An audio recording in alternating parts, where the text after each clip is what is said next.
Hello, I'm Glenn Smith, a neuropsychologist with the Mayo Clinic Department of Psychiatry and Psychology. And I'm here today to tell you a little bit about our Dementia Behavioral Assessment and Response Team. For the better part of 15 years now, myself, a psychiatrist, and other professionals have been working with local and statewide care centers and families living in their own homes, actually. Whenever people with dementia have some form of behavioral challenge that's complicating their lives and the quality of life of those folks around them.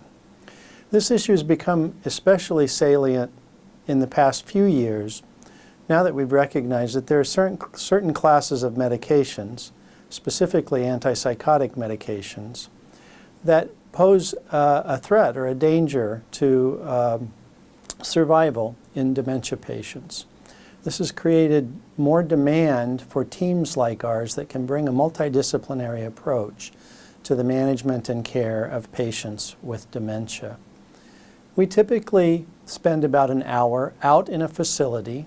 More recently, we've been using telemedicine as a way to extend our reach into facilities in the region and actually throughout the state.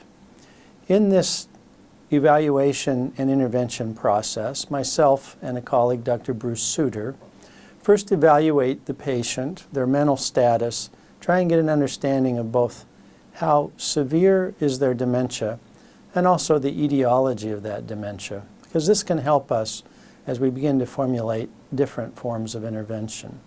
Dr. Suter will often evaluate medical contributions and psychological and psychiatric contributions to the patient's dementia behavior problems. I'm often focused on what about the environment and, most importantly, what about the patient's history might help us better understand their behavior problem. So, for example, a patient that's wandering, trying to leave a facility every day at about the same time, may have been a lifelong homemaker whose children came home at exactly that time. And as her dementia has progressed and she's gotten more and more confused about her reality, she may be expressing some form of anxiety that she can't find her children given her reality that it's the end of the school day. Now, one approach to that historically might have been to try and medicate away the patient's anxiety. But as I discussed earlier, medications, either antipsychotic medications or tranquilizing medications, pose some risk for the patient. So Dr. Suter and I and our team try and identify other ways that we might engage in reassurance. Things as simple as perhaps having a set of greeting cards signed by the children that deliver a reassuring message to that patient that they're fine, that they'll see her soon, that they love her immensely, and that she should be calm and continue to do her best in the setting that she's in.